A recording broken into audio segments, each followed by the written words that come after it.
कहानी की शुरुआत एक खुशहाल और अमीर परिवार से होती है। मल्होत्रा दलीप ताहिल एक सफल व्यापारी हैं और उनकी पत्नी लक्ष्मी रीमा लागू जुड़वा बच्चों को जन्म देती हैं। पूरा परिवार इन बच्चों के आगमन से बहुत खुश है। अस्पताल में डॉक्टर एक खास तथ्य बताते हैं कि इन जुड़वा बच्चों के बीच एक दुर्लभ रिफ्लेक्स सिंड्रोम है। इसका मतलब है कि अगर एक बच्चा कुछ अनुभव करेगा तो दूसरा भी वही महसूस करेगा। जैसे अगर एक बच्चे को चोट लगेगी तो दूसरा भी दर्द महसूस करेगा। यह विशेषता फिल्म की कहानी का एक प्रमुख हिस्सा बनती है। लेकिन इस खुशी में बाधा आती है जब चार्ल्स रंजीत, जो एक खतरनाक अपराधी है, मल्होत्रा के बच्चों का अपहरण करने की कोशिश करता है। चार्ल्स, जो पुलिस से बचने के लिए छिपा हुआ है, मल्होत्रा को ब्लैकमेल करता है कि वह उसे बचाने में मदद करे, लेकिन मल्होत्रा उसकी मदद करने से इनकार कर देते हैं। चार्ल्स एक बच्चे राजा को लेकर भाग जाता है। पुलिस चार्ल्स का पीछा करती है और उसे पकड़ लेती है, लेकिन राजा रेलवे ट्रैक पर छूट जाता है। सौभाग्य से राजा को एक गरीब महिला मिलती है, जो उसे अपने बेटे की तरह पालती है। राजा मुंबई की झुग्गियों में बड़ा होता है।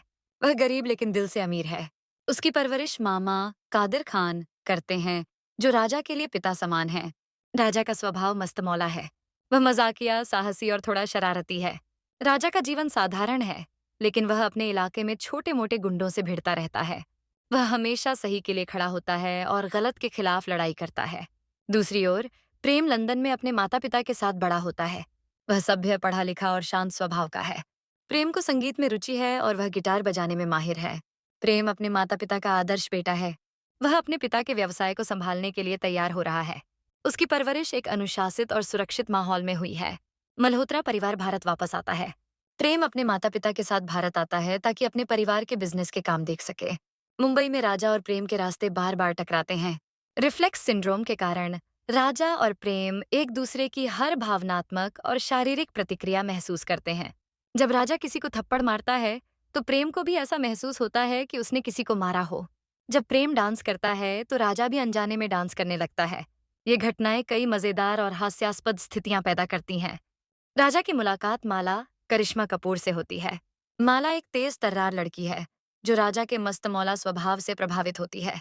शुरुआत में माला और राजा के बीच नोक-झोंक होती है, लेकिन धीरे-धीरे दोनों के बीच प्यार पनपने लगता है। प्रेम की मुलाकात रोशनी रंभा से होती है। रोशनी एक सुसंस्कृत और प्यारी लड़की है, जो प्रेम के शालीन और संस्कारी स्वभाव से प्रभावित होती है।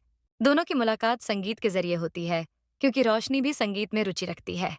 चार्ल्स, जो जेल में बंद था, अब रिहा हो गया है। वह मल्होत्रा परिवार से बदला लेने की योजना बनाता है। उसे पता चलता है कि राजा असल में मल्होत्रा का खोया हुआ बेटा है। चार्ल्स राजा को बहलाने-फुसलाने की कोशिश करता है और उसे अपने अपराधों में शामिल करने की योजना बनाता है। लेकिन राजा को सच्चाई का एहसास हो जाता है। राजा को पता चलता है कि उसका असली परिवार कौन है। वह प्रेम और मल्होत्रा परिवार से मिलता है। कहानी अपने चरम पर तब पहुंचती है जब चार्ल्स माला और रोशनी को अगवा कर लेता है। वह मल्होत्रा परिवार से पैसे और बदला चाहता है। राजा और प्रेम, दोनों भाई, मिलकर चार्ल्स और उसके गुंडों का सामना करते हैं। रिफ्लेक्स सिंड्रोम के कारण वे एक दूसरे के साथ सामंजस्य बिठाकर लड़ते हैं। अंत में राजा और प्रेम अपनी चतुराई और साहस से चार्ल्स को हराते हैं। पुलिस चार्ल्स को गिरफ्तार कर लेती है। राजा की यात्रा अंततः खुशी की ओर बढ़ती है। वह अपने असली परिवार से मिल जाता है। यह एक भावुक क्षण है। माला और रोशनी भी अपने जीवन में नए अध्याय की शुरुआत करती हैं। प्रेम के साथ वे अपने सपनों को साकार करने निकल पड़ती हैं। मल्होत्रा परिवार फिर से एकजुट होता है। हंसी और प्यार से घर गूंज उठता है। सभी एक दूसरे के साथ मिलकर खुशहाल जीवन जीने लगते हैं। संघर्ष और कठिनाइयों के बाद यह पल सबके लिए एक नई उम्मीद लेकर आता है। अंत में प्यार और परिवार की ताकत जीत जाती है।